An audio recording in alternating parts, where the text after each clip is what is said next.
I'm reading another article from the book First Person Rural by Hodding, the editor and publisher of the Delta Democrat Times in Greenville, Mississippi.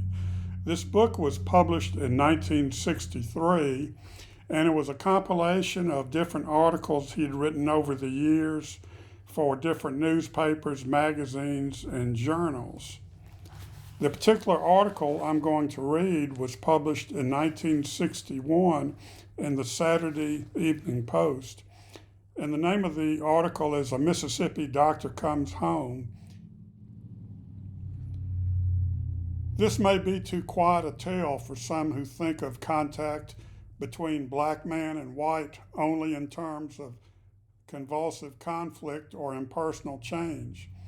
To others who carry chips on their shoulders, it may sound patronizing on the one hand, or, on the other, too intimate to suit Southern convention.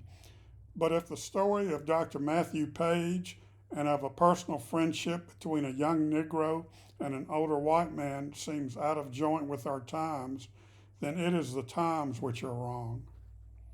I'm not sure how best to begin. I first met Matthew Page 13 years ago when he was 18 and newly graduated in the class of 1948 from Coleman High School, the Negro High School in Greenville, Mississippi. I might start with a November morning in 1959, 11 years later, when Captain Matthew Page, United States Air Force Medical Corps, stood at attention at a wing review of the Greenville Air Force Base while the commanding officer pinned the Air Force Commendation Medal on his tunic and read to the assembled airmen, graduating cadets, parents, and other civilians of both races the citation which accompanied the medal. It was Matthew Page's first visit to the base located just outside of his hometown. We will get to that citation later. Or I might begin a month after this occasion when Dr. Matthew Page, ending a 13-year round trip, put up his shingle in front of a small frame building on Clay Street in Greenville.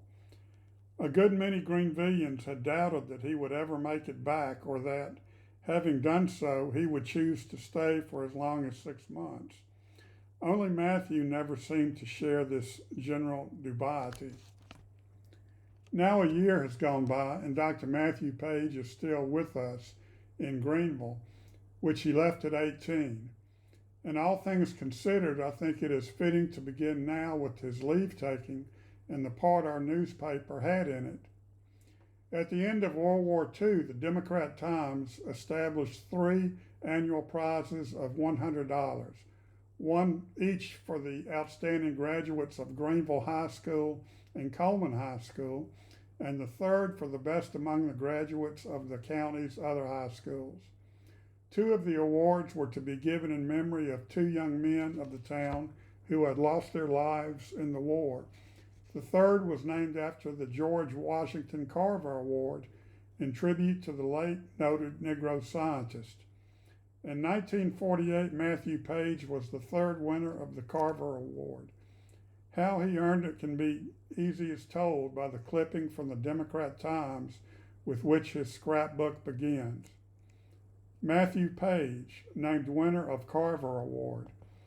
The 3rd annual George Washington Carver Award of $100 to the outstanding Negro high school graduate given by the Delta Democrat Times was presented this year to Matthew Page of Coleman High School in Greenville.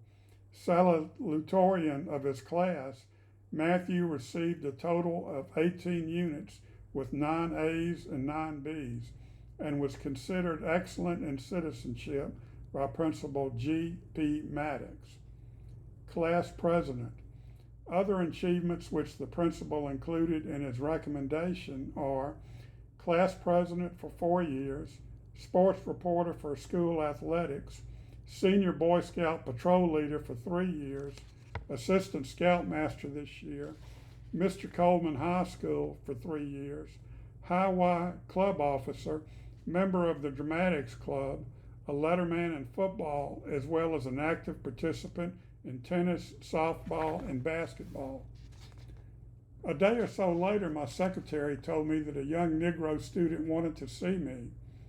When he came in, I didn't connect him with the winner of the Carver Award until he gave me his name, for I'd never seen him before. I was considerably surprised, for while every youngster who has received one of these prizes throughout the years has thanked me, almost all of them have done so by letter. Matthew was the first to make a personal call. The boy who came into the office was slight and under medium height, with remarkably intelligent eyes which seemed to be laughing at some inner joke. After he identified himself, I asked him to sit down, and there began the first of a good many conversations. I asked him to tell me about himself and what he wanted to do. He was born in Greenville, he said, the son of John and Molly Page. His plantation-reared mother and father, the latter born in the same house that the family still lived in, had fifth-grade educations. His family was Baptist. His father operated a leveling machine and the manufacturer of concrete mats used in the flood control program of the United States Army Engineers, a seasonal job of 7 to 8 months a year with odd jobs in between. His mother was a domestic. He had one sister, Mary, 2 years younger. Yes, he planned to go to Tougaloo College in Mississippi. Tougaloo is one of some 20 Negro colleges established soon after the Civil War by church and missionary groups from the North. Its faculty is biracial, and its support still comes largely from the American Missionary Association and the Congregational Church. I asked then the usually perfunctory question, what did he want to be? I was taken aback by the answer. I'm going to be a doctor, Matthew Page said casually, as if it would be as easy as pie. He had taken all the math and science available at Coleman, he said, and though he felt handicapped because the school's so-called laboratory was simply a broom closet with a few test tubes and a minimum of other dilapidated equipment, he felt that he could catch up. I had an unhappy vision of a boy with $100 and whatever help a laboring father could give him, and a broom closet chemistry course. Why did he want to be a doctor? I guess the main reason is that I have a sickly sister, Matthew said. Sometimes she is real sick. I can remember one time when she was having a bad spell. My mother and father were very upset and I was scared to death. And then the doctor came and I could see the changes that came over my mother and my father and my sister. Everything seemed to get better all at once. I said to myself then, I want to be a doctor. I'm going to be one. I tried to get Matthew a job that summer, but with no success. Eventually, he found one with his father's help as an unskilled laborer with the U.S. Engineers. That September, Matthew Page came in to tell me goodbye. He was off to Tougaloo. It cost then about $500 a year, including food, lodging, and books to go to Tougaloo. Matthew had about half that amount, made up from his summer savings, the extra dollars his parents and relatives had scraped up, and the Carver Award money. But he didn't seem at all worried. Matthew dropped in during the Christmas and Easter vacations, as he was to do every vacation from then on. He told me that soon after entering Tougaloo, he had been awarded a first prize scholarship amounting to $110. He also had a job waiting on tables, and he was sure about making it through the first year. He stood second in his class and had the promise of an undergraduate instructorship for the next year. He's also expected to get another unskilled labor job for the summer, and he still intended to be a doctor. That June, a few days after I talked to Matthew, the Democrat Times had this to say editorially. He wants to be a doctor. Last year's winner of the George Washington Carver Award, given each year by this newspaper to the outstanding Negro high school senior, was Matthew Page of Greenville. Matthew has finished his first year at Tougaloo. He won the first prize scholarship of $110, which is a tribute not only to his own ability, but to the instruction he received at Coleman High School. He waited on tables to help put him through his first year. Now he hopes to work this summer to earn money for the next year. He intends to go 4 years to Tougaloo and then attend Meharry College to study medicine. Then he wants to come back to Greenville to practice. He's off to a good start, and we know that if Matthew has difficulty in continuing his education, there will be citizens of Greenville who will recognize that his future is a good investment. Not once in his first 3 years at Tougaloo did Matthew ask me for any help, save in endorsing job applications and the like. He was making it alone on his own, moving up to waiter for the teachers, assisting in biology and mathematics, winning additional small student prizes at Tougaloo, and working in the summers. But at the end of his junior year, Matthew did ask me to give him a hand. A few years earlier, the state of Mississippi, which had no medical school, adopted a program which was to be widely applauded. It offered, on a competitive basis, a sizable number of 4-year, $1,250 per annum medical scholarships to Mississippi college students. Divided between the races, the scholarships would be good at any recognized medical school to which the applicant could gain admission. The scholarships are in the form of loans. The students agree to pay off the loans by returning to the state after graduation and to practice medicine for 5 years in areas where their services are most needed. As a frowned-upon alternative, they can pay off in cash. Would it just be possible? I thought so. Matthew still ranked second in his class and had an admirable extracurricular record. Moreover, at the time, I had considerably more friends in high places in the state government than I do now. Some of them had quite a bit to do with the selection of the medical scholarship winners. It is likely that Matthew, on his record, would have received one, but we are both sure that the supporting letters and telephone calls helped. Matthew got his scholarship. Matthew worked again that summer. At the beginning of his senior year, he applied for entrance the next year in Meharry Medical College in Nashville, Tennessee. Meharry, whose faculty, like Tougaloo's, is biracial, is the nation's only all-Negro medical college and has produced more than half the Negro doctors and dentists in the United States. Established in 1876, Meharry had its inception during Civil War battlefield truces for exchanging wounded soldiers. In conversations between Dr. William Sneed of Nashville and George Hubbard, a Union medical corpsman from New Hampshire. The initial $10,000 to establish the college was contributed by another Nashvilleian, Samuel Meharry, who, having become lost many years before when returning to his home from the Indiana Territory with a load of salt from Kentucky, was given food and shelter and direction by an aged Negro freedman. He never forgot. Meharry can admit only about 65 students to its freshman medical class.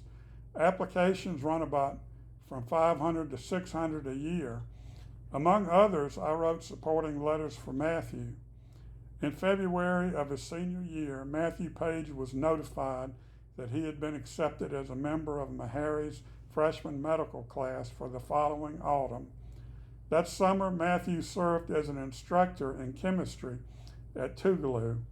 His summer stipend, in addition to the grant of $1,250 and some family and other aid, made it unnecessary for him to seek an outside job during the difficult first year at Meharry. But when he came to see me at the end of the first year, elated over having successfully completed it, we agreed that he would need additional money the next year.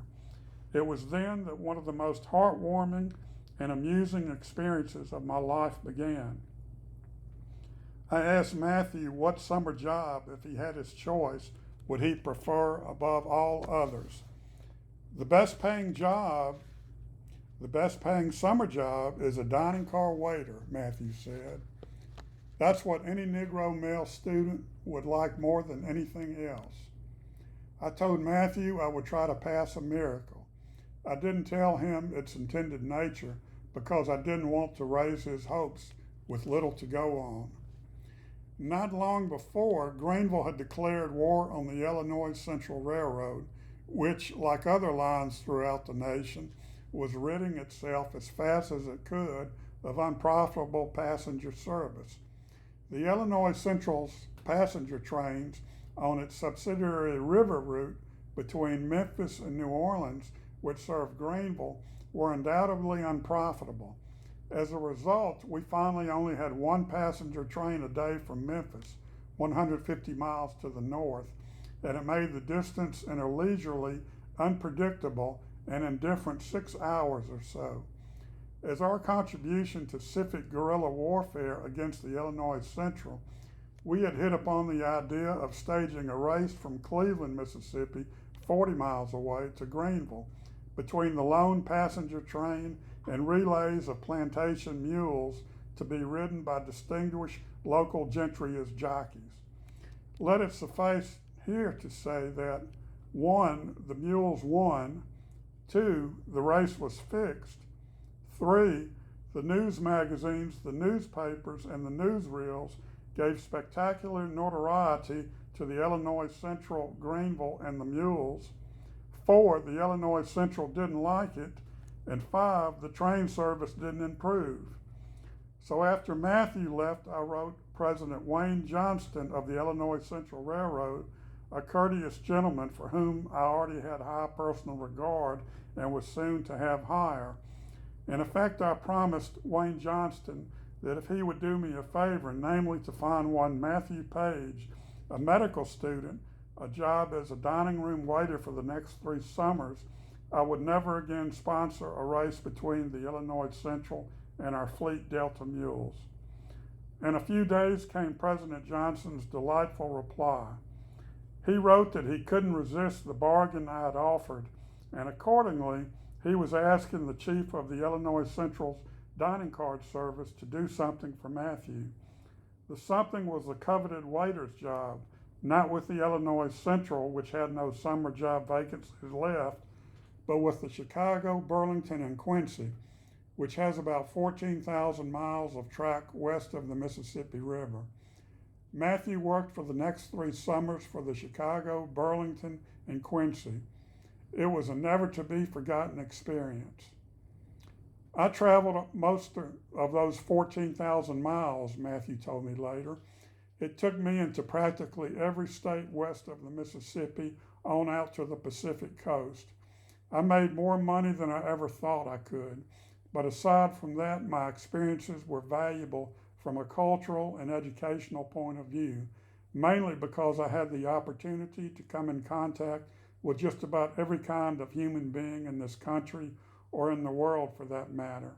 The experience I had with them made me a much broader person.